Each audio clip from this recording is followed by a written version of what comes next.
Donc, on enchaîne, après avoir examiné c'est quoi le droit de la concurrence, sa philosophie, son champ d'application. Maintenant, on va examiner à titre de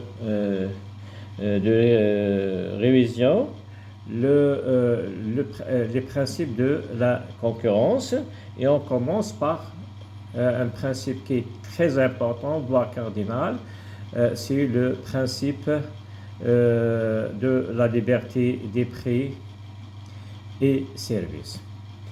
La règle de la liberté des prix, elle a été consacrée par l'article 4 de la loi 03, de l'ordonnance plutôt 03, 03 bien sûr, modifié et complété. Le prix des biens et services sont librement déterminés conformément aux règles de la concurrence, libre et probe. Bon, ce qu'il faut retenir ici, c'est que le législateur algérien, il fait référence à la liberté de la concurrence, ou bien aux règles de la concurrence, qui consistent à tenir compte de l'offre et de la demande.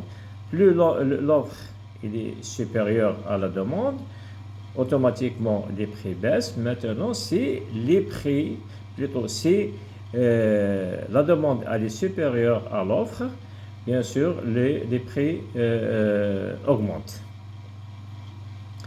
Mais il a ajouté une autre règle, c'est la probité ou bien ce qu'on appelle un nazaha. Donc, c'est-à-dire que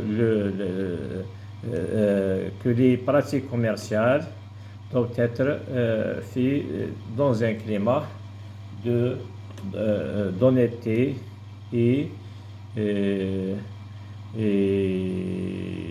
tenir compte de la loi ainsi que les règles de l'équité, les règles relatives aux bonnes pratiques ou bien des règles relatives à la transparence des pratiques commerciales.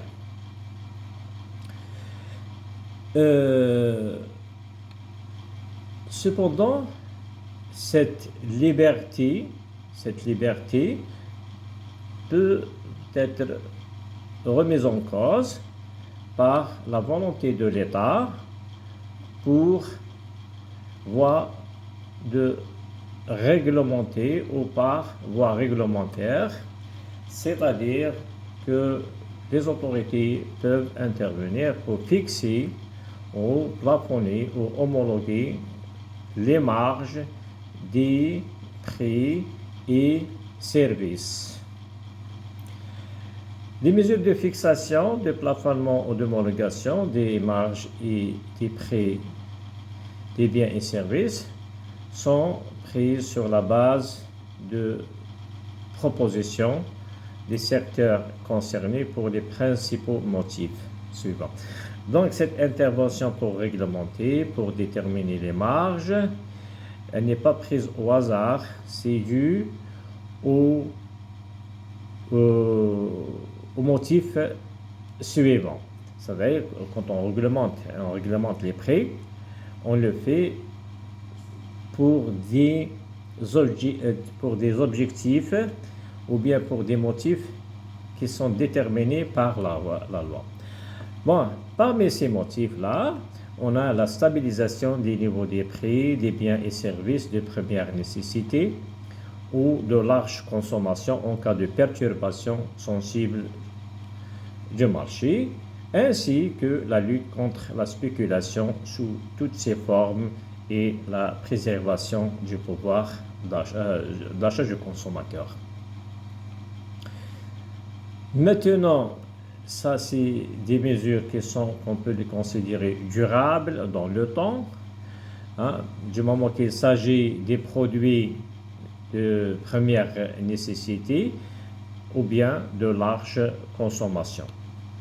Maintenant, les mesures d'ordre temporaire peuvent être aussi également prises dans les mêmes formes des mesures temporaires de fixation ou de plafonnement des marges et des prix de services des biens et de services en cas de hausse excessive et injustifiée des prix, provoquée notamment par une grave perturbation du marché, une calamité, des difficultés durables d'approvisionnement dans un secteur d'activité donné ou une zone géographique déterminée ou par des situations de monopole naturel. Donc ça, c'est les mesures temporaires.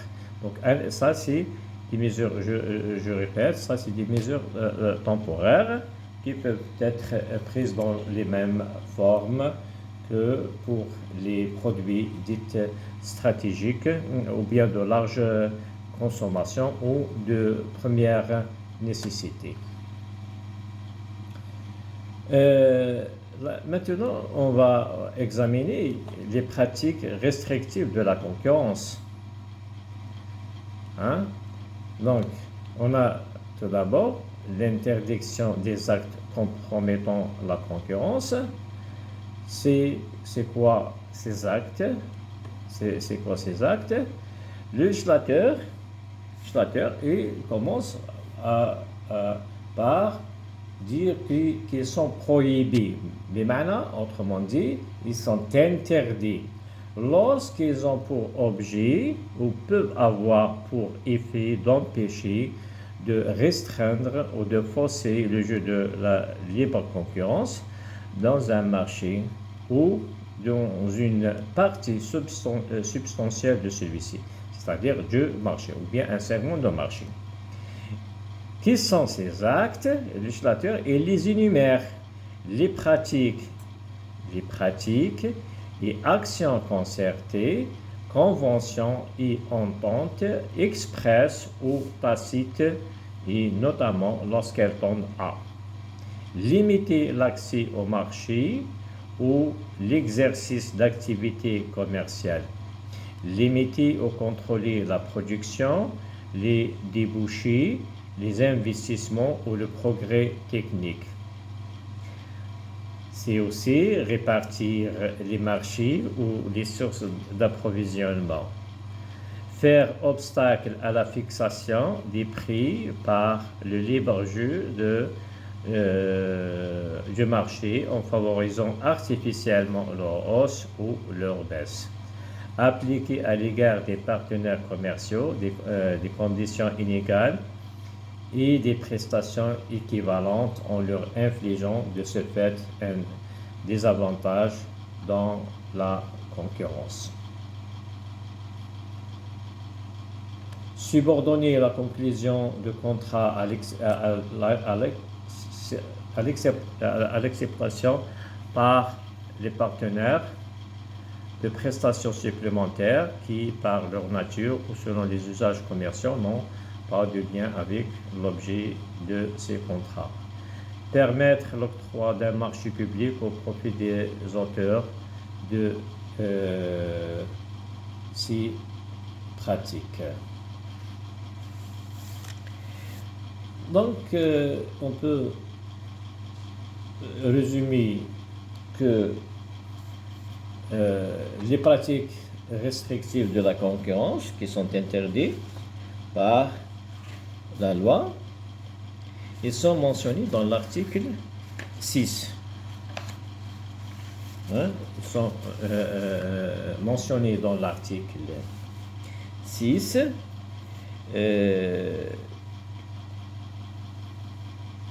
Ouais.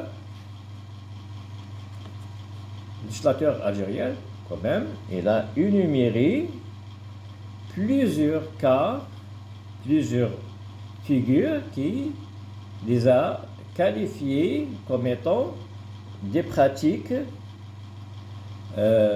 restrictives de la concurrence, c'est-à-dire qui limitent la concurrence ou bien qui tout simplement ne permet pas d'avoir une concurrence réelle sur un marché, sur le marché ou un segment de marché. Donc, si on revient aux termes utilisés. Donc, on a le marché, on a une partie substantielle du marché. Qui sont ces actes qui peuvent être qualifiés de restrictifs de la concurrence? On a d'abord les pratiques et actions concertées, conventions et ententes expresses ou tacites. Le législateur algérien, et là, à chaque fois, on voit ici qu'il y a presque une répétition, redevance, convention, entente, express ou tacite, pratique, tout ça, c'est des actes. C'est des actes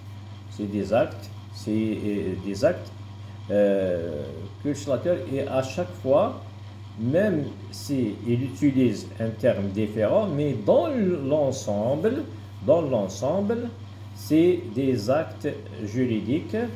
C'est des actes juridiques, c'est des actes qui peuvent compromettre la concurrence. Mais il y a ici un terme que je considère comme étant assez important, c'est le terme entente. Le terme entente, c'est un accord, c'est un mot gentil en quelque sorte. Si on prend la langue française comme référence. Cependant, le terme entente en droit de la concurrence américain, quand on utilise le terme entente qui touche ou qui risque de compromettre la concurrence, le législateur algérien, plutôt américain, il utilise conspiration. Quand il s'agit de la concurrence, on n'utilise pas le terme entente. On utilise directement conspiration.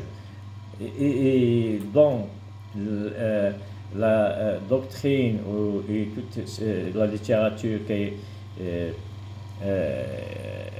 française concernant la concurrence, les Français, ils distinguent les bonnes ententes et les mauvaises ententes. Donc, les mauvaises ententes, c'est des ententes qui risquent de compromettre la concurrence, notamment lorsqu'elles tendent à limiter l'accès au marché ou l'exercice d'activités commerciales. Donc, on revient. Ça s'appelle les mauvaises ententes. Les mauvaises ententes. Maintenant, ces mauvaises ententes ou bien ces ententes expresses ou tacites, et le législateur, quand même, il a limité ou bien déterminé les objectifs de ces ententes, lorsqu'elle a pour objectif de limiter l'accès au marché ou l'exercice d'activités commerciales, limiter ou contrôler la production, les débouchés, les investissements ou le progrès technique. Répartir les marchés ou les sources d'approvisionnement, faire obstacle à la fixation des prix ou par le libre jeu du marché en favorisant artificiellement leur hausse ou leur baisse. À appliquer à l'égard de partenaires commerciaux des conditions inégales et des prestations équivalentes en leur infligeant de ce fait un désavantage dans la concurrence. Subordonner la conclusion du contrat à l'acceptation par les partenaires de prestations supplémentaires qui, par leur nature ou selon les usages commerciaux, n'ont pas de lien avec l'objet de ces contrats. Permettre l'octroi d'un marché au public au profit des auteurs de ces pratiques restrictives.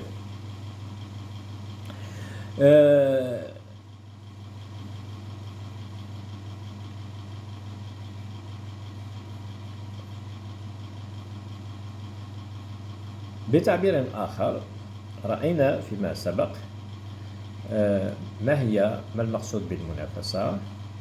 ما مجال تطبيق المنافسة؟ والآن نتطرق إلى مبادئ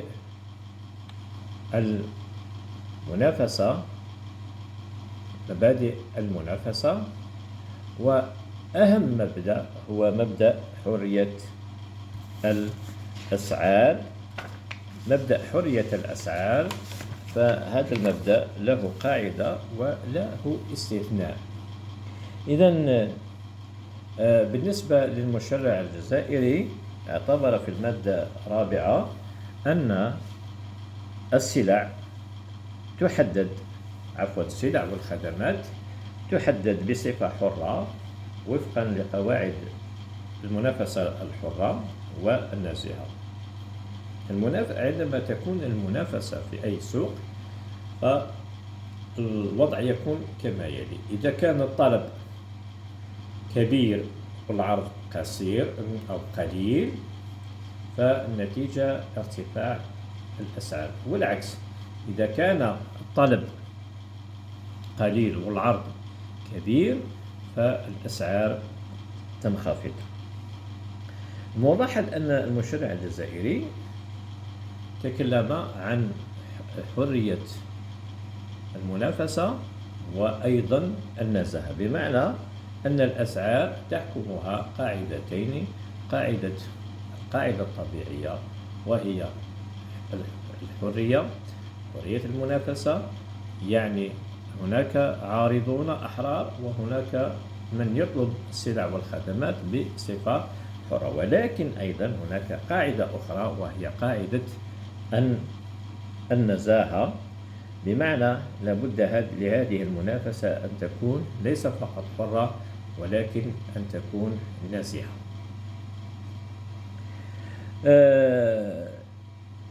الأسعار كيف تكون بحرية ولكن مع احترام أحكام التشريع والتنظيم المعمول به، بمعنى احترام القانون بوجه عام.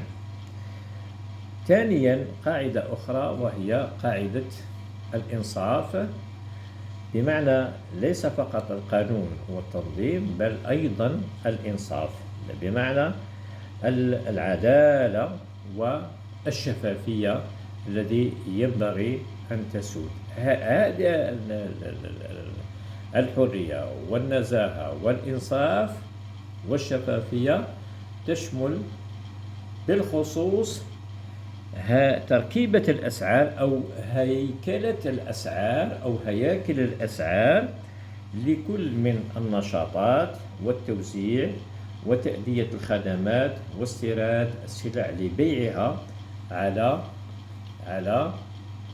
حالها، وأيضا الهوامش المتعلقة بالربح سواء بالإنتاج أو التوزيع للسلع والخدمات.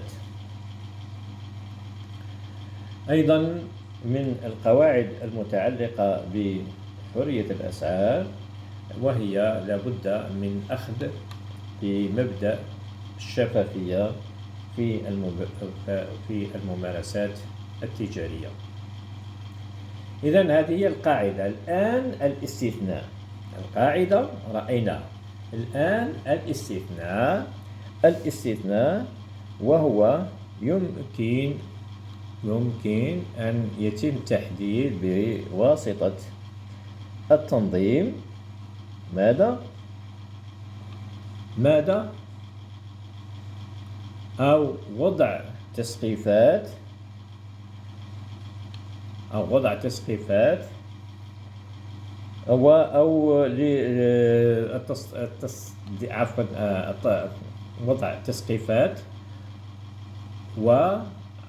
أو التصديق على هوامش ماذا؟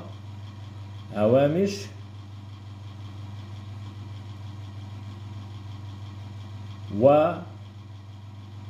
وأسعار السلع والخدمات للأصناف المتجانسة للسلع والخدمات، بمعنى رأينا في السابق حرية الأسعار. الآن نتكلم على وضع أو تثبيت أو وضع تسقيفات أو المصادقة على هوامش. ماذا هوامش؟ طبعا الربح للسلع والخدمات كإجراء تتخذه السلطة أو الإدارة. هذا التدخل في الأسعار في أسعار السلع والخدمات يكون بناء على اقتراحات من القطاعات المعنية. وأهم الأسباب الرئيسية لوضع حد أو عفوا لتحديد الأسعار والخدمات أو وضع لها هوامش الربح أو تسقيفات، طبعا تسقيفات للبيع، هي بهدف وضع استقرار للأسعار مدى الخدمات والسلع للأشياء ذات الاستهلاك الواسع،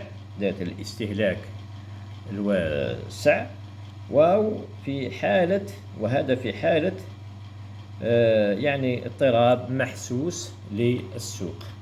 أيضا يكون الغاية من هذه الإجراءات الاستثنائية وهي محاربة المضاربة أو مكافحة المضاربة بشتى أشكالها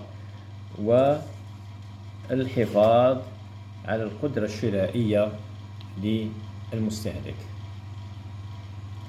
إذن هذه هي الإجراءات الدائمة. الآن الإجراءات المؤقتة أو الظرفية، وهي تسمح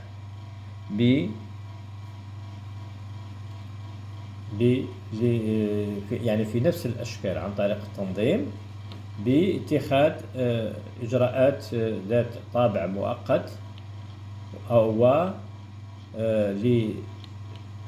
لتثبيت ووضع أسقف للهوامش ولأسعار السلع والخدمات في حالة ما كان هناك ارتفاع كبير وغير مبرر للأسعار الناجمة عن ماذا؟ عن اضطراب خطير أو وجود كارثة أو ربما جائحة أيضا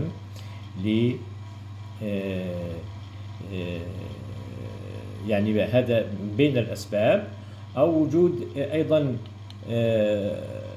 صعوبات في التمويل في نشاط أو قطاع نشاط معين أو منطقة جغرافية، أو توجد حالة من الوضعيات الاحتكار الطبيعي. وهذه الإجراءات على كل حاولت الإدارة في المدة الأخيرة في شهر رمضان أن تضع بعض الإجراءات لتحديد الأسعار، مثلا اللحم ب 1200 دينار. هذا ما تم تصريح به من طرف الإدارة المعنية، وهو يدخل في هذه الإجراءات المؤقتة.